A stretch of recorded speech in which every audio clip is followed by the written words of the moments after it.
It often starts quietly, without anyone noticing. You might be 7 years old, staring at a parent whose presence is crumbling.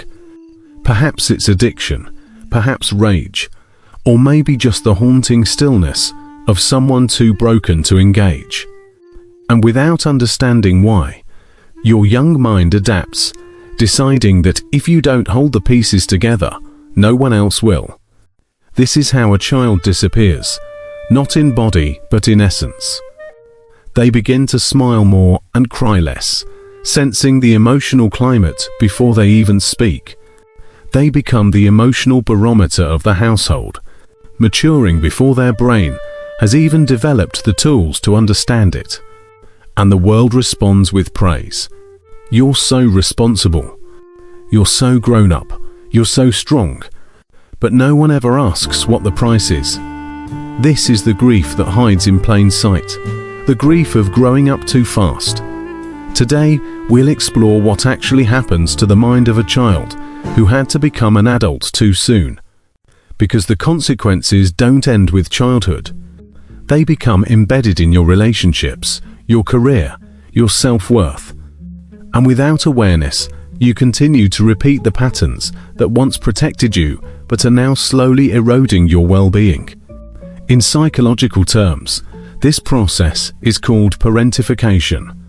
It occurs when a child steps into the role of caregiver, emotional regulator, or protector, reversing the natural dynamic between adult and child. This isn't just emotionally unfair, it's neurologically disruptive. When a child is repeatedly made responsible for managing emotional climates, whether their own or others, the brain develops hypervigilance. You learn to anticipate danger, to tread carefully, to treat love as a conditional exchange. You learn that your needs are burdensome, while others' needs are urgent. So your emotional presence begins to vanish. What emerges in its place is a high-performing version of you. You become the reliable one, the quiet achiever, the go-to friend, the one who never asks for anything. And you perform this version of yourself so well that even you forget it's a performance. But beneath that surface, something remains tender and aching.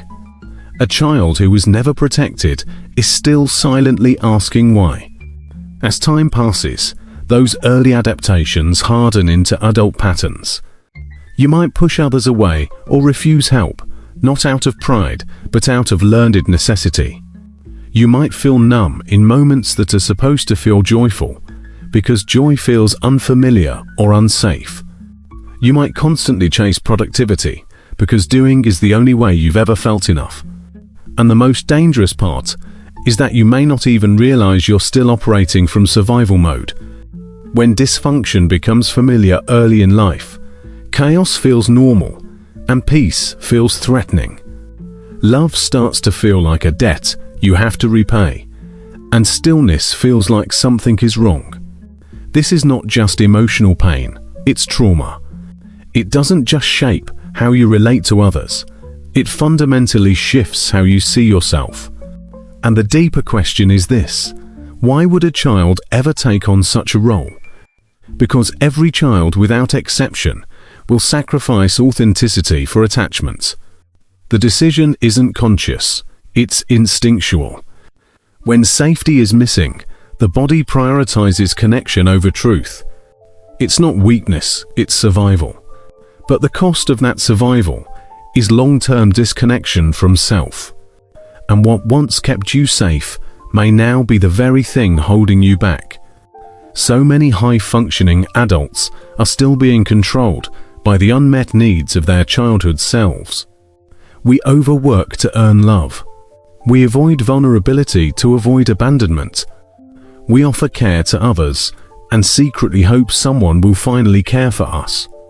We fantasize about being seen, about someone noticing we're not as strong as we pretend to be. We long to fall apart and finally be held. But that longing doesn't belong to the adult you. It belongs to the child who never got to be a child. Healing does not begin with fixing. It begins with witnessing. until you acknowledge what happened. You will continue to gaslight yourself with thoughts like it wasn't that bad, or other people had it worse, or I turned out fine.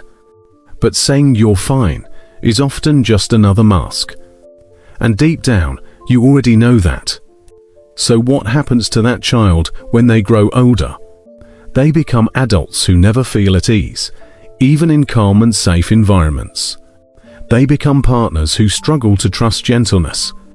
They become givers who cannot receive.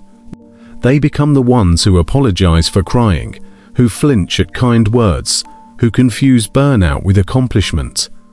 This is the price of growing up too soon. If your childhood taught you to be strong instead of soft, to be silent instead of honest, to care for others while ignoring your own wounds, then what kind of adulthood are you living in now? It is likely one where you are always bracing for the next emotional impact, waiting for someone else to give you permission to finally collapse. But here's a hard truth.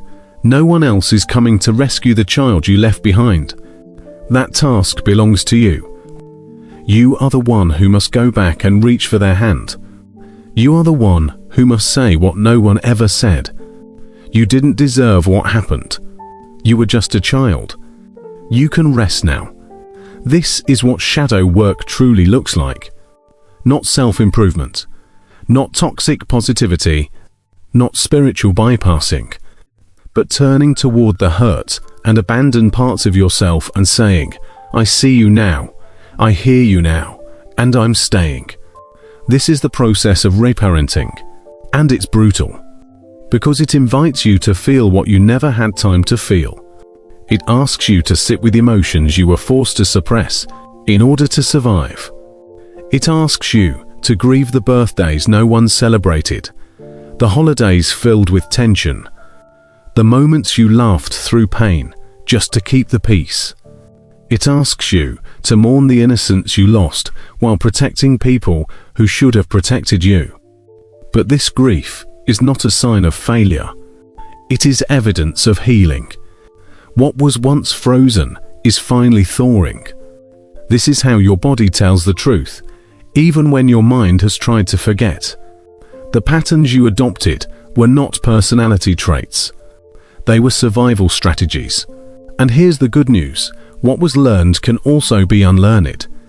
But only if you stop idolizing your strength and begin to honor your wounds. You don't have to keep performing for love. You don't have to keep proving your worth by being needed. You don't have to hide your pain behind perfection. One of the most powerful things you can do is to ask your inner child what they needed that they never received. You might hear quiet answers. I needed someone to tell me it wasn't my fault. I needed someone to ask how I was really doing. I needed space to play, to rest, to just be.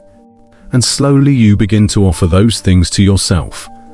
Not to rewrite the past, but to stop reliving it. This is how you stop looking for parents in your partners. This is how you stop mistaking anxiety for intuition. This is how you begin to integrate the child you once were with the adult you are becoming. Carl Jung once said, "There is no coming to consciousness without pain." People will do anything, no matter how absurd, to avoid facing their own soul. But healing asks us to face it. All of it. The parts we were told to hide. The rage we were told to suppress. The fear we were never allowed to speak. The sorrow that settled so deeply we stopped even looking for joy. Because healing is not about becoming someone new. It is about remembering who you were before you were told who to be. So, if you are someone who grew up too fast, remember this. Your maturity was never the problem. The problem was that you had no choice. But now you do. You can choose softness over strength. You can choose rest over productivity.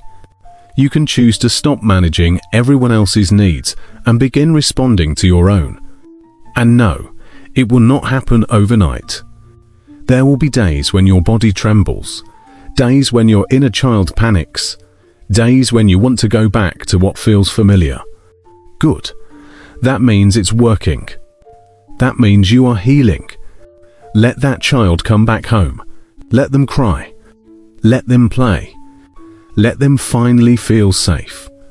You are not broken. You are in the process of becoming whole. And maybe, for the first time in your life, you are finally growing up the way you always should have. Not out of fear, not out of pressure, but out of truth. You may not have had the childhood you needed, but you still have the future you deserve. And this time, you get to write it.